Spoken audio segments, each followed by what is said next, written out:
commence un nouveau thème, hein, le thème 3, hein, qui s'intitule Histoire et mémoire. Et ici, il s'agit du chapitre introductif, hein, là où on pose les principales définitions.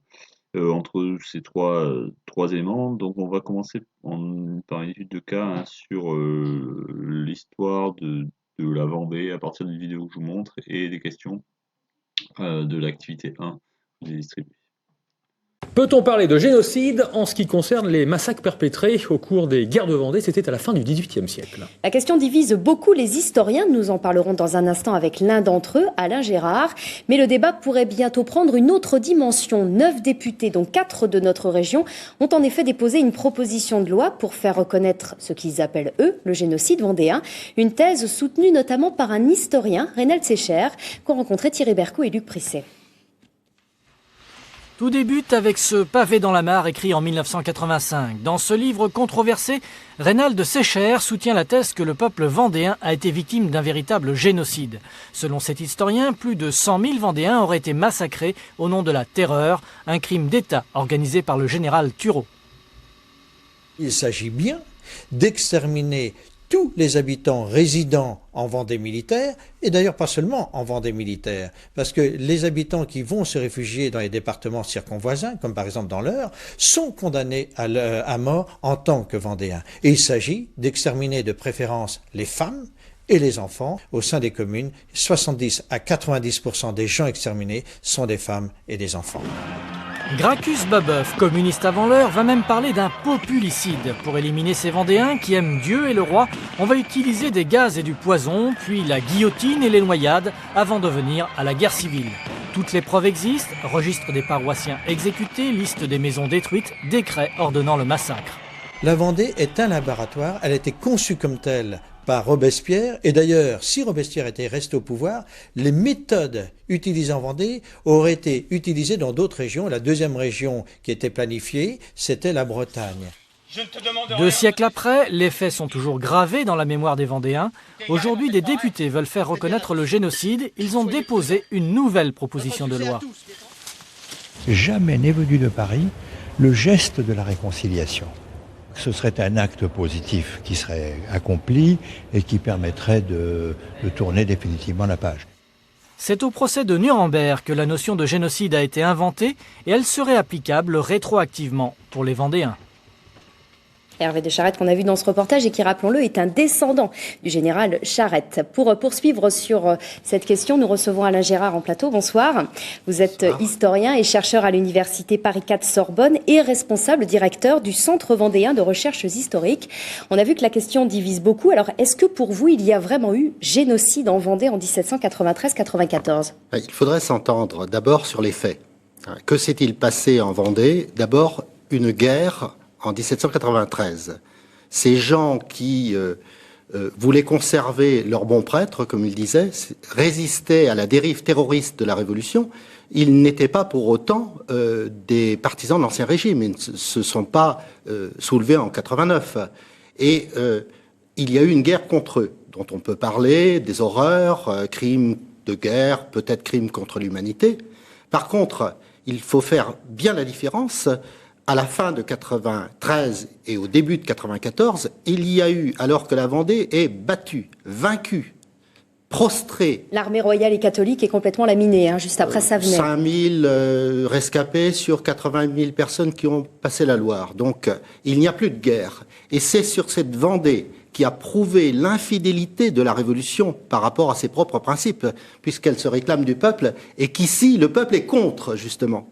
C'est sur cette Vendée qu'on va lâcher les colonnes infernales du général Turreau. Et qu'on parle alors d'extermination. Alors, c'est une extermination délibérée et gratuite de la population civile. Alors, on dit, le pouvoir savait pas. Carrier au comité de salut public le 11 décembre 93. Carrier est représentant en mission, c'est-à-dire député.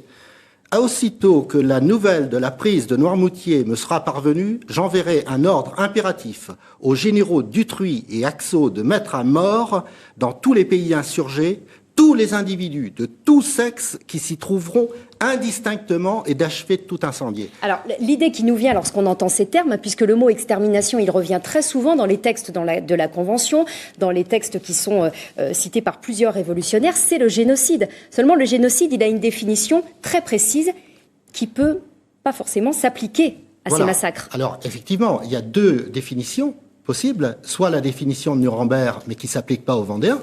Oui, puisqu'on parle à ce moment-là de crime de génocide, c'est l'extermination d'un groupe humain de type ethnique, racial ou religieux, ce qui n'est pas le cas en Vendée. Voilà, mais le problème, c'est que justement, cette définition de Nuremberg, de 48, a été, au départ, le premier texte, vise tout groupe politique ou autre.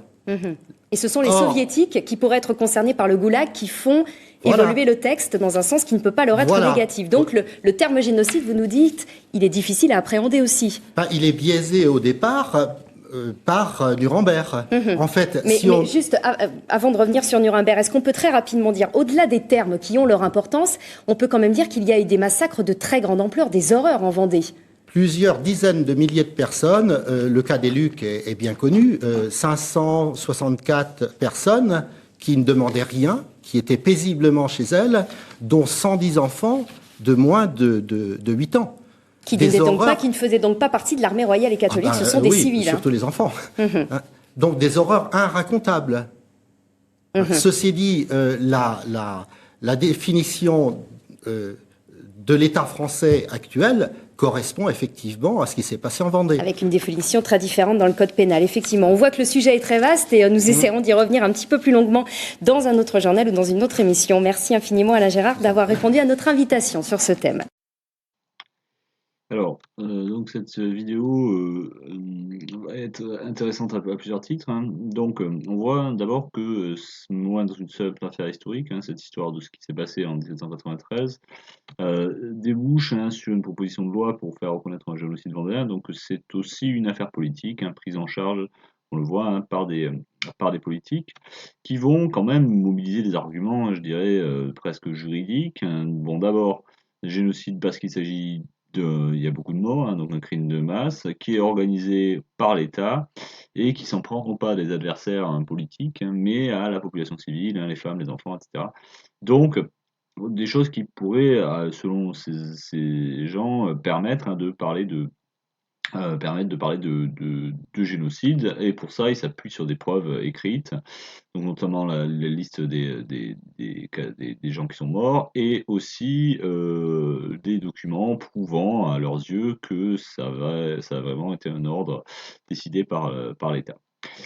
On voit que, parce que c'est quand même quelque chose qui est passé il y a plus de 100 ans, on a ici un souvenir qui est conservé par exemple des reconstitutions. Enfin, il y a tout un arsenal qui existe pour assurer la transmission de ce souvenir, et que l'idée est que la loi, je dirais, sanctuarise, transforme cette conservation en une obligation. D'accord. Alors, il s'agit plus largement de faire reconnaître la réalité d'un génocide. Le génocide, c'est une notion qui vient de l'après-guerre, l'après-deuxième guerre mondiale, du procès de Nuremberg, où, alors on va voir, pas exactement Nuremberg, mais un petit peu après, en 1948, il est défini comme l'extermination d'un groupe humain de type ethnique, racial ou religieux. Or, il se trouve qu'en Vendée, ça ne marche pas, puisque c'est un groupe qui n'a pas ces caractéristiques-là, si tant est effectivement qu'il y a eu un massacre organisé d'un groupe. Voilà. Alors, c'est un cas intéressant parce que ça montre qu'on a ici quelque chose qui s'est quand même passé en 1793, avec une mobilisation au début des années 2000. Donc, finalement, plus de 200 ans après, les descendants sont morts, mais ça reste un enjeu politique fort, que cette question de la Vendée, de la reconnaissance du caractère de victime de la Vendée et du caractère génocidaire de ce qu'ont fait les armées révolutionnaires. Donc ça montre que finalement il y a un rapport au passé ici, très passionnel, qui nous amène à parler de mémoire, un petit peu différente d'histoire. On va voir qu'il y a éventuellement un conflit entre les deux. Le deuxième aspect, c'est que on voit qu'ici on n'est pas purement dans l'histoire, on est aussi face à la justice. C'est-à-dire qu'il faut décider judiciairement, juridiquement, je dirais, si on a affaire à quelque chose qui est qualifié de génocide ou autre chose.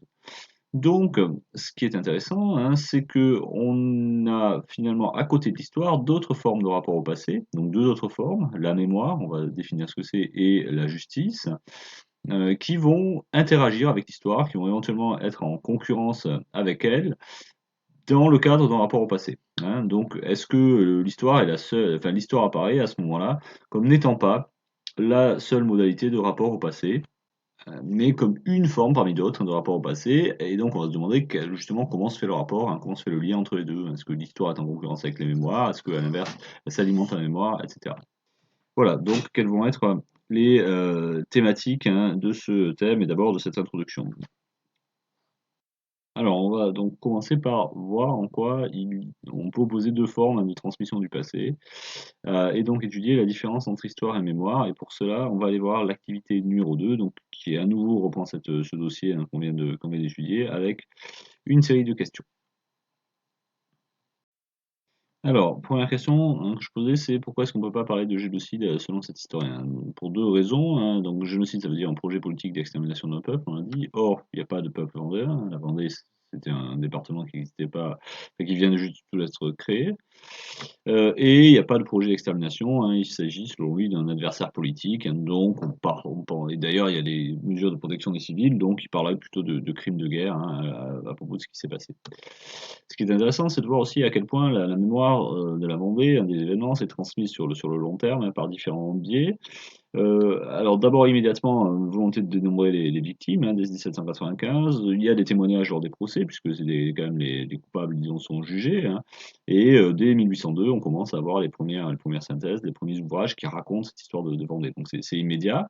Ensuite, il y a plusieurs régimes qui se sont emparés, enfin, à l'exception de celui de Napoléon, de la question. La Restauration, bien sûr, hein, on a beaucoup fait parce que c'était montrer les crimes de la Révolution, et à l'inverse, hein, la République, hein, a plutôt essayé d'insister sur les crimes des Vendéens, les crimes des nobles. Donc ça va se faire plutôt par des témoignages, hein, les mémoires de la marquise de Roquejaclin, ou plutôt par l'art, hein, sous le romantisme, hein. Bon, je pense aux Chouans de Balzac, par exemple, ou à des tableaux, hein, qui sont évoqués dans le texte. Ensuite, on voit qu'il y a une vraie politique religieuse qui est mise en place, hein, puisqu'il y a des pèlerinages, hein, des vitraux à la gloire des martyrs, hein, immédiatement, et presque une mise en valeur touristique, hein, les mouchoirs de Cholet à la fin du XIXe siècle, qui donne lieu à une production de souvenirs, hein, en fait, hein, de ce qui s'est passé.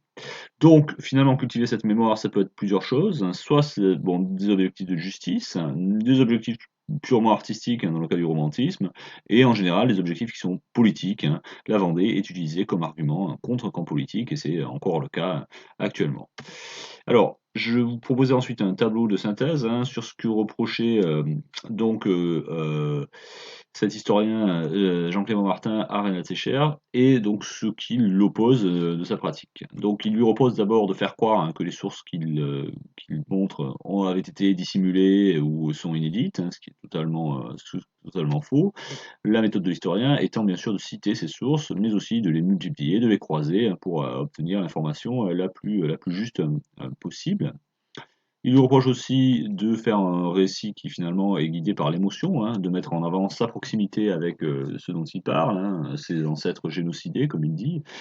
Or, l'histoire n'appartient à personne, hein, n'est pas l'expression d'une identité particulière, elle doit viser une connaissance qui touche tout le monde et qui est produite par tout le monde, hein. C'est une discipline objective, hein, en tout cas elle essaie de l'être. Sur le contexte, il lui reproche de ne pas prendre en compte le contexte historique, hein, et de mélanger les périodes, hein, en prenant des notions qui sont relatives au présent pour l'appliquer au passé, hein, donc le totalitarisme, enfin de tout mélanger un petit peu, hein, alors que l'historien doit au contraire chercher à éviter l'anachronisme. Ici, par exemple, en insistant sur le fait que les mots à l'époque n'avaient pas le même sens qu'actuellement et que les pratiques n'étaient pas les mêmes, hein. Les textes donc, ne doivent pas être expliqués sans prendre en compte ce contexte. Et enfin, sur le projet, il lui reproche un projet idéologique, hein, de montrer finalement que la révolution est un régime totalitaire avec des objectifs politiques derrière, alors que le but de l'historien, c'est simplement d'être le plus objectif possible, finalement, sans parti pris politique.